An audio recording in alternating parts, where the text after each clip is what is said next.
Hello and welcome to another episode of the Southbound Sports Podcast. I'm your host, Richie Leahy. Well, the Stanley Cup Finals are already here. They started. The Penguins have made it.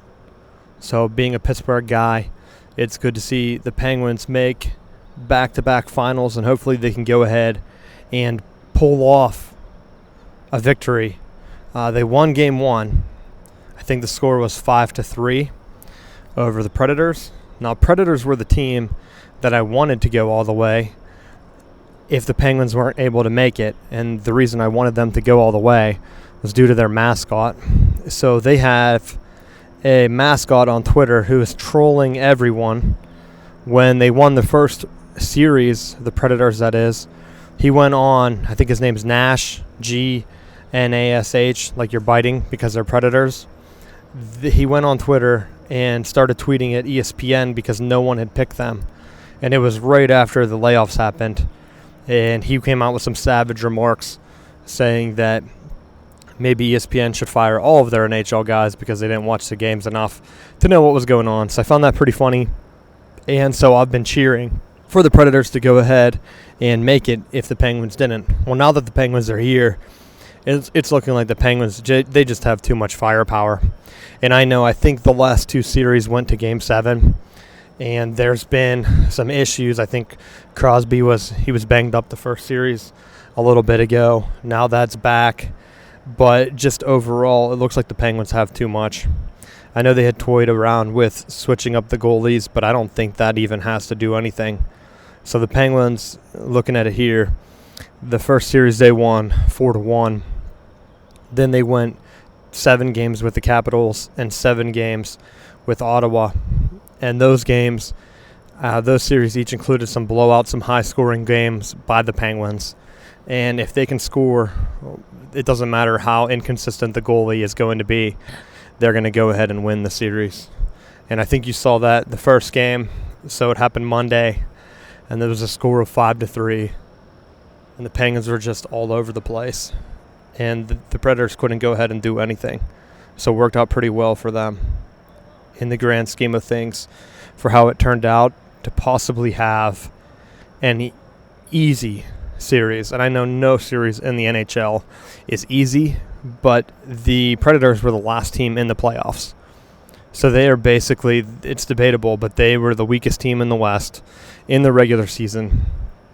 They've been riding hot, which, as everyone knows in the NHL playoffs, that's a big key.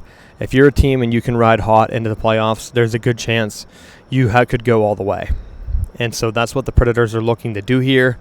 I think I saw a stat where it said that each of the other expansion teams, when they made their first playoffs, they went ahead and they won the Stanley Cup in their first ever series. And so a lot of the other franchises that were expansion teams, whenever they made it to the Stanley Cup, they went ahead and won. Well, I think this Game 2 is pivotal.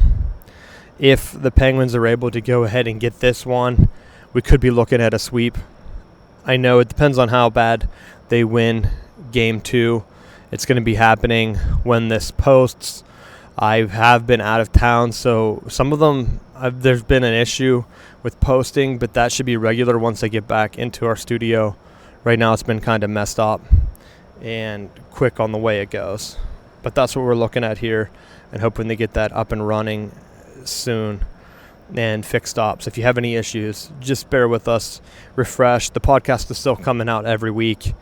And again, we're looking at expanding here fairly soon. We're expanding. This podcast might be a little bit shorter just because of the traveling nature. I'm out and about with a mobile recorder.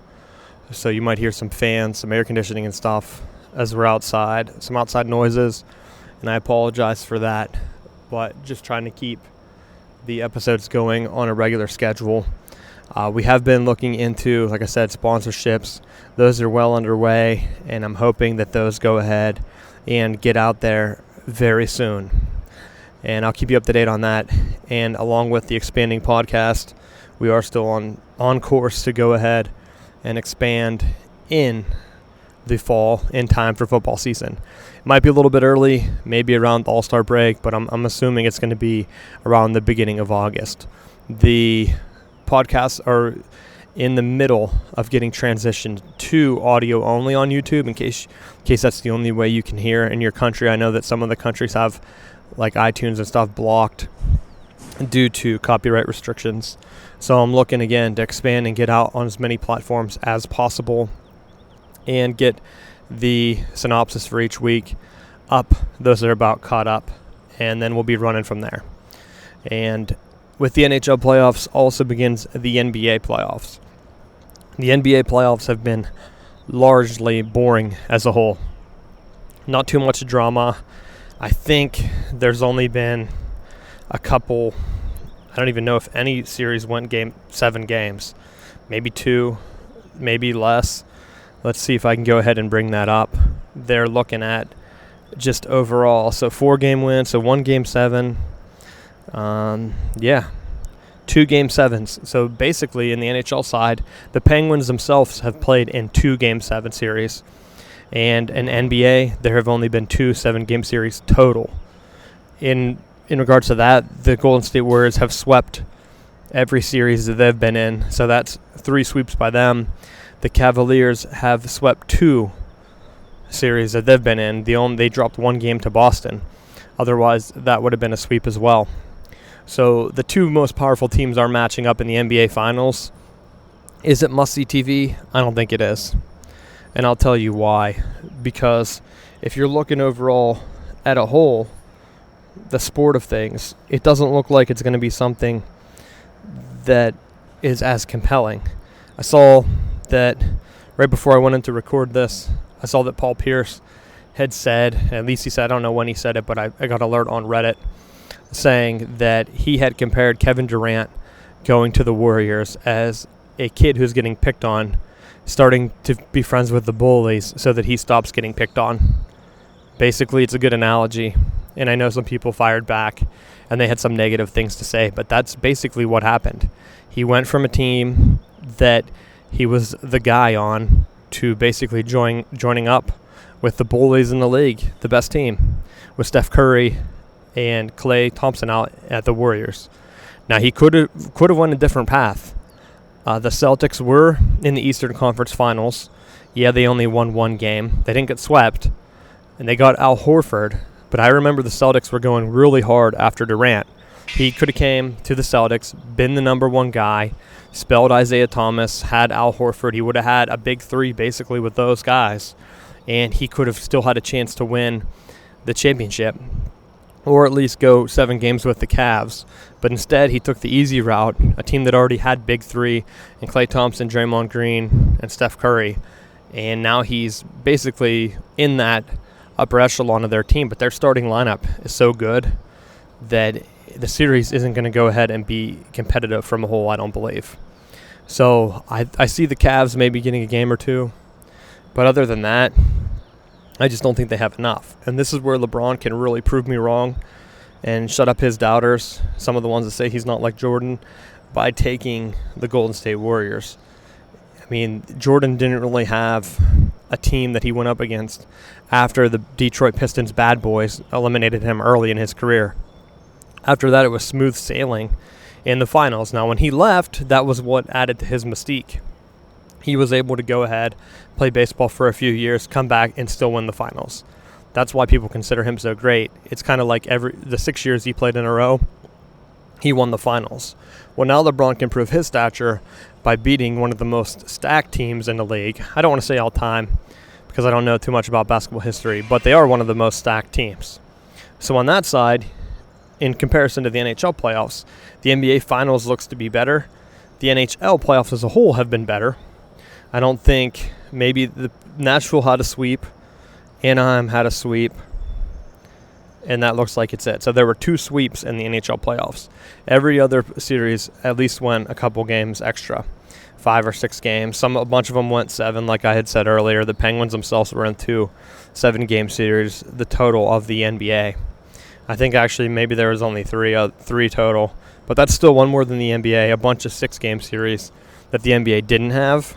And so now you're looking at the finals. Penguins, if they keep up this hot shooting, they could go ahead and sweep the Predators, pretty much making it not an exciting series. Now, my problem with the NHL playoffs is NBC put some of these games on their NBC sports channel. And I don't like that. Because as a fan, if you're going to go ahead and try to promote the league, put it on your over-the-air channel. And if you're going to do that, NBC, then let the NHL sell the rights to Twitter or Facebook or some other streaming channel. Because it makes sense. You want the most people to see your premier matchup. Whether the Penguins sweep or not, it's still the top matchup in the league. Now, last year, I want to say the Penguins had maybe 3 or 4 games in the finals on NBC Sports Channel, NBCSN. I don't know what the N stands for. Network, maybe Sports Network. This year, it looked like maybe only 1 or 2. The rest of them, games 4 through 7, are all broadcast over the air on regular NBC, which is what the NHL needs. They need that premier matchup to promote. Now, can they push it to Game 7? I don't know. Depends what happens in this Game 2. I could see the Penguins winning pretty easy. And if that happens, then that means that Nashville really has to step up their game in Games 3 and 4 to try to even the series. If they fall behind 3-1 or 3-0, the series is over. They're not going to be able to come back. They're just not. They've had a good run, but they're not as top talented as what the Penguins are. So that's it for this week's podcast. Again, if you have issues, just keep refreshing. We're still doing them every week. I just know that we've had some network issues not being home into the confines of fiber internet. So thanks for listening. I've been your host, Richie Leahy. Follow us, S-Bound Sports on Twitter, Southbound Sports on everything else. And tell your friends to follow. Make sure you subscribe. Follow us on YouTube because that channel is going to be the next thing that we expand.